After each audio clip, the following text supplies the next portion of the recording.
Bonjour, bienvenue dans mon laboratoire oratoire. Nous sommes à Montréal le 7 novembre 2012 et mon nom est Bruno Lalonde. Une fois n'est pas coutume, aujourd'hui je vais vous raconter un tout petit peu ma journée d'hier, une journée de libraire que j'ai passée en compagnie d'un homme, Monsieur A, qui s'apprête à tout vendre. D'ailleurs, il vend tout. Il m'a invité d'ailleurs pour vendre ses livres. Et il se prépare, à l'âge de 80 ans, à quitter le Québec pour aller s'établir en Israël. Je trouve ça plutôt admirable. Ces gens d'un âge certain qui décident de refaire leur vie. Je pense également à Monsieur O, qui est un habitué de ma librairie, qui a quitté un pays d'Afrique il y a quelques années pour des raisons vraisemblablement politiques, qui est venu s'établir au Québec à l'âge de 71 ans et qui a refait son droit et qui a été admis au barreau à l'âge de 74 ans. Alors tous ceux qui pensent que la vie s'arrête, eh bien on refait sans arrêt ce choix presque à chaque moment de notre vie, de continuer de vivre ou pas. Et quand on décide que, ben voilà, on en a assez, qu'on en a assez appris, c'est ici que la vie s'arrête. Alors hier, j'ai fait un achat, donc, un très bel achat de livres. Le plus bel achat que j'ai fait en 2012. Plusieurs centaines de livres. Beaucoup, beaucoup de livres rares. Quelques premières éditions. Mais ça n'a pas été ça qui a été l'élément. Ça a été que j'ai pris tout mon temps. Nous sommes restés, lui et moi, Monsieur A, à deviser comme de vieux amis. J'ai passé ma journée chez lui. J'ai bu du thé vert. J'ai déambulé de pièce en pièce. On a regardé les livres. On les a commentés. Il m'a raconté sa vie de professeur à l'université de Cornell, aux États-Unis. C'est un scientifique, doublé d'un littéraire. Isenut avait remarqué que les scientifiques souvent écrivaient mieux que les littéraires parce qu'ils avaient le souci de la précision et de l'intégrité intellectuelle. Monsieur A, je ne crois pas faire déroger, une sorte de confidence qu'il m'a fait, a vu toute sa famille exterminée dans les camps d'Auschwitz. Et quelques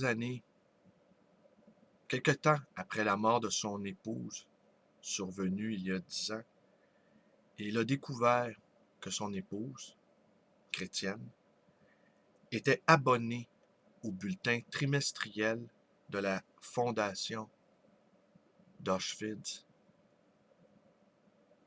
M'a beaucoup ému d'entendre ça.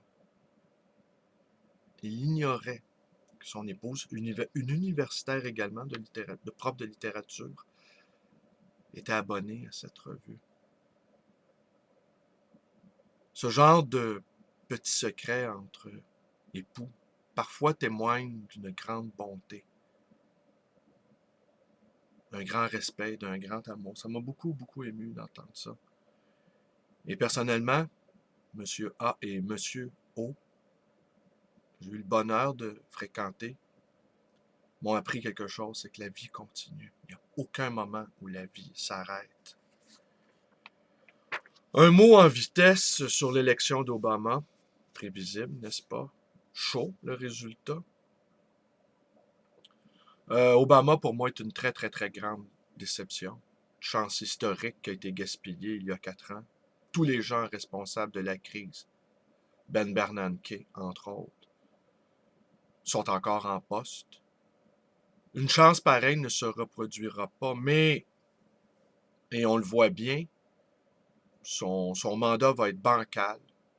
Ça, sa majorité étant réduite, et le gouffre fiscal, les Américains y approchent à toute vitesse.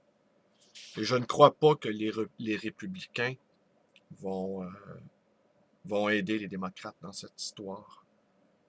Mais de toute façon, moi personnellement, je suis débarrassé de ces attentes messianiques. On attend un homme, eh bien, on a un moustachu qui débarque. On attend un homme et c'est le bruit des bottes. Je pense, comme Aristote le disait, concernant la formation des citoyens, que chacun puisse être gouverné et que chacun puisse être capable de gouverner. Telle serait l'éducation du véritable citoyen. On dira, oui, on n'en est pas là, mais l'espèce humaine étant à un tournant majeur, nous devrons évoluer. Mais bon, aussi, il me disait, on va, monsieur A, qu'une des raisons pour lesquelles il y avait beaucoup de scientifiques parmi le peuple juif, c'est que très tôt, ils étaient habitués à lire la Bible, à l'interpréter, à faire des commentaires sur les commentaires, qu'ils développaient leur esprit herméneutique, leur esprit d'analogie. Mais on sait bien que derrière toute cette réflexion, il y a la présence de l'immanence, mais que cet esprit les prédisposait finalement à des carrières scientifiques. Voilà. Donc, hier, j'ai ramené de cet achat, cette revue que je vous montre à l'écran, la revue 84, qui a été fondée en 1949 par Marcel Bizio, sous le haut patronage d'Antonin Artaud, décédé l'année d'avant, 1948. Et pourquoi 84? Parce que c'est l'adresse où habitait Marcel Bizio. Et c'est assez incroyable, ce numéro-là, entre autres. On y retrouve Kafka, Queneau, William Blake, Antonin Artaud, qui, tenez, je vous la remonte à nouveau parce que la couverture est un dessin d'Antonin Artaud.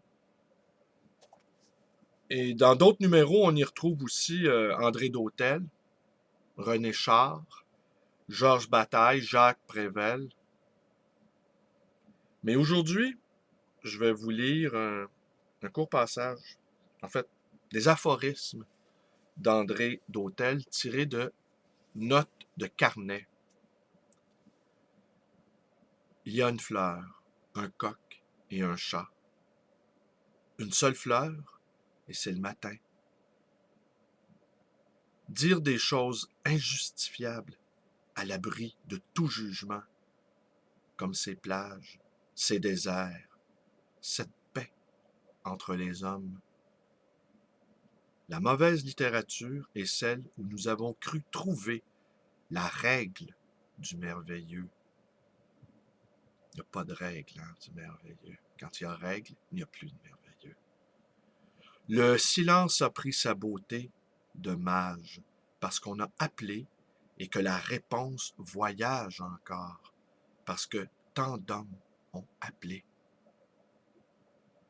L'ignorance serait la suprême habileté de l'univers. Deux papillons passent sur le toit pendant qu'un type joue de l'orgue de barbarie. Les papillons franchissent les hautes montagnes et traversent les mers. La plus élémentaire histoire naturelle nous l'apprend. Vol de papillons et cataclysme. Il ne faut pas oublier de détruire l'admiration à mesure qu'elle naît, afin de laisser libre toute renaissance. Silence des yeux clairs, un soleil disparu, mais il y eut l'histoire aux 1000 voix des astres.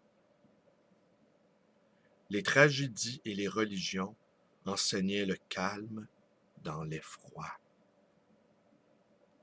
Si je perds la force et l'espérance, je demande seulement qu'on m'apprenne à être poli. N'est-ce pas là ce qui se produit? Tous ces gens incivils ont-ils perdu la force? Sans doute. Pire encore, l'espérance. J'ai cueilli des fleurs sur la rive. L'eau jouait avec du pétrole. Les vieilles cosmogonies fondées sur le simple étonnement de vivre. La musique s'éloigne indéfiniment de toute parole et de toute signification, et à mesure un espoir de plus en plus certain se précise. Les arbres, les objets, les êtres aimés tellement et comme retrouvés, rien que voir les choses ne serait-ce pas déjà les revoir, la balance de tes yeux.